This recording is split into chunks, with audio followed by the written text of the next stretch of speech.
Episode 6 वापस घर पर दिल अभी भी अनजान। सेटिंग काव्या और क्या अब अपने अपने कमरे में हैं। वही घर वही लोग, पर अब रिश्ते बदल चुके हैं। उनकी जबरन हुई शादी और उसके बाद का हनीमून उन्हें करीब तो लाया है, लेकिन अब असल चैलेंज शुरू होता है, एक दूसरे को अपनाना या फिर टकरा जाना। क्या कमरे में अकेली चुपचाप दरवाजे पर टिक कर खड़ी है। क्या धीरे धीरे बड़बड़ाते हुए वापस वही घर वही लोग और वही देखती निगाहें। पर मैं अब वो क्या नहीं हूँ, मैं अब उसकी पत्नी हूँ। दरवाजा खुलता है, काव्या बिना कुछ कहे अंदर आती है, आंखों में वही धीर गंभीर तेवर। काव्या आवाज में थकान और तान। सूटकेस हॉलवे में रह गया, हाइन पैक कर लेना। क्या हल्की चुभन से, मैं तुम्हारी नौकर नहीं हूँ काव्या। काव्या पास आकर तीखी नजरों से देखती है। शादी हुई है क्या, कोई कॉन्ट्रैक्ट साइन नहीं किया जिसमें सिर्फ हनीमून का रोमांस था। क्या आवाज ऊंची हो जाती है, रोमांस तुम्हारे साथ। तुम तो किसी भी इमोशन को रोमांस कह देती हो, जबरदस्ती का टच भी। काव्या गुस्से से पास आकर उसका हाथ पकड़ लेती है। तो तुम्हारे एक्स का कॉल लेना प्यार होता है, मुझसे छुपाकर। क्या हैरानी से हाथ छुड़ाते हुए, तुमने मेरी फोन चेक किया। काव्या दबी हुई आवाज में पर गुस्से से कांपते हुए, मैं चेक नहीं करती, मैं प्रोटेक्ट करती हूँ। तुम मेरी बीवी हो क्या, मैं अलाउ नहीं कर सकती कोई और तुम्हारी इमोशनल स्पेस में घुसे। क्या आंखों में आंसू के साथ आवाज कांपती है, मुझे समझ नहीं आता काव्या, तुम प्रोटेक्ट कर रही हो या पॉसेसिव हो रही हो, मुझे सांस नहीं आती।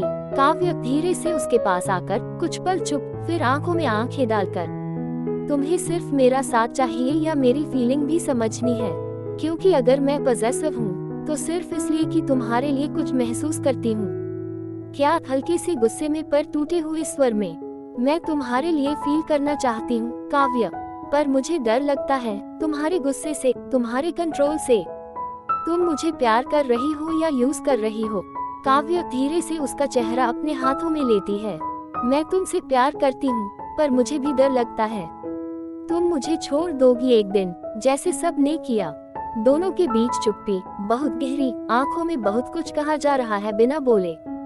क्या धीरे से, एक प्रॉमिस करो, कोई जबरदस्ती नहीं, कोई कंट्रोल नहीं, सिर्फ बात, सिर्फ सच्चाई।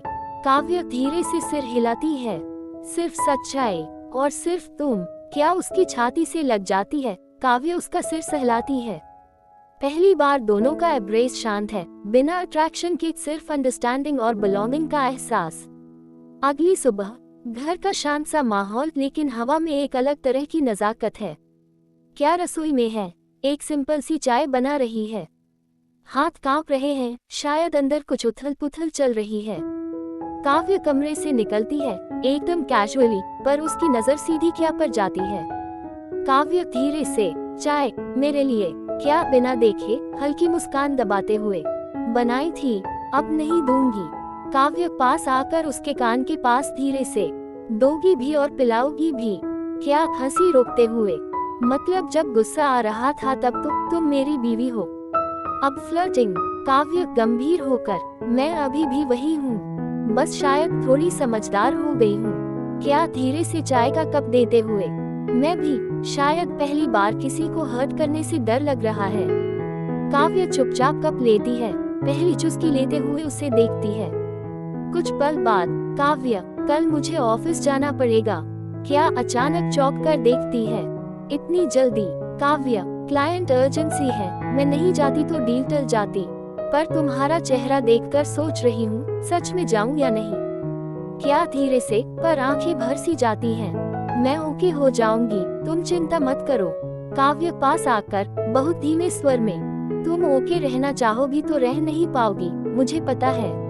क्या चुप, सिर्फ उसके चेहरे का एक्सप्रेशन काव्या की बात की सच्चाई बयां कर रहा है। काव्या धीरे से उसके हाथ थामते हुए, एक दिन का सेपरेशन भी बड़ी चीज है जब दिल अभी सीख रहा है साथ रहना। क्या हल्के से, मैं तुमसे कुछ मांगना चाहती हूँ। काव्या सरप्राइज, क्या आंखों में डर और उम्मीद दोनों। एक खत, एक लेटर, तुम्हारे हाथ का, जब तुम बाहर रहो तो उसे पढ़ सकूं। काव्या धीरे से मुस्कुराते हुए, मैं लेटर लिख दूंगी, और तुम। क्या शर्माते हुए, सिर झुकाकर, मैं तुम्हारा इंतजार करूंगी बिना शिकायत के। काव्य क्या के माथे पर धीरे से एक किस करती है, प्यार भरी, इज्जत वाली, सुकून देने वाली। पहली बार ऐसा एहसास होता है जैसे कुछ सच में जुड़ रहा है। काव्य ऑफिस जा चुकी है। क्या बालकनी में अकेली बैठी है। हाथ में काव्य का दिया गया लेटर है। आसमान में बादल हैं और हल्की हवा चल रही है। क्या मन में पड़ती है, जब मैं तुम्हारे पास नहीं रहूंगा तब ये कुछ शब्द मेरे दिल की तरह तुम्हारे पास होंगे। तुम्हारी हर सांस में मैं हूँ, ये मत भूलना। तुम सिर्फ मेरी हो और मैं तुम्हारा। क्या की आंखें भर आती हैं। वो लेटर को सीने से लगाकर एक गहरी सांस लेती है। तभी मोबाइल बजता है। स्क्रीन पर नाम आता है, राहुल एक्स। क्या सांस रोककर कॉल उठाती है। हेलो राहुल, दूसरे छोर से। क्या तुम ठीक हो। शादी हो गई तुम्हारी, कुछ बताया भी नहीं। क्या धीरे से। हाँ हो गई, जबरदस्ती थी, पर अब जिंदगी वैसी नहीं रही जैसी तुम सोचते हो। राहुल चौंक कर, क्या मतलब, तुम ठीक तो हो। तुम अभी भी। इतने में काव्य वापस घर में घुसती है। उसने कुछ लेने के लिए घर लौटने का बहाना किया। उसकी नजर क्या पर और फोन पर पड़ती है। चेहरा सख्त हो जाता है। काव्य तेज आवाज में, किससे बात कर रही हो। क्या चौंक कर फोन कट कर देती है। वो बस राहुल था। काव्य गुस्से से आंखें भरी हुई। तुम्हें अब भी उससे बात करने की जरूरत महसूस होती है। क्या धीरे से, आहत होकर। मैं कंफ्यूज्ड थी, मैं अकेली थी, मैं बस जानना चाहती थी कि कहीं मैं गलत तो नहीं हूँ। काव्य कदम बढ़ाते हुए पास आती है। गलत या सही में नहीं जानती, लेकिन एक चीज तय है, अब तुम्हारी जिंदगी में मेरी जगह है, किसी और की नहीं। क्या चीखते हुए, तुम भी तो कभी मुझे पूरी तरह अपनाने के लिए तैयार नहीं थी। काव्य गुस्से में आंखें भर कर, क्योंकि मैं डरती थी कि अगर मैं तुम्हें अपना दिल दे दूं तो तुम उसे भी ठुकरा दोगी, जैसे आज इस कॉल ने मुझे फील कराया। दोनों चुप, कमरे में सन्नाटा। काव्य का गुस्सा आंखों में जलता है और क्या की गिल्ट चेहरे पर साफ है।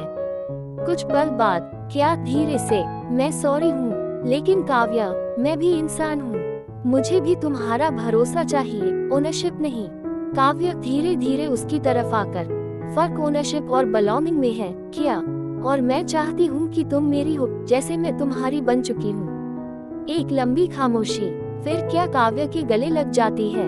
वो रोती है, लेकिन इस बार आंसुओं में दर्द के साथ साथ राहत भी है। काव्य फुसफुसाकर, अब से कोई और नाम तुम्हारी कॉल लिस्ट में नहीं होना चाहिए। क्या रोते हुए, नहीं होगा, मैं वादा करती हूँ।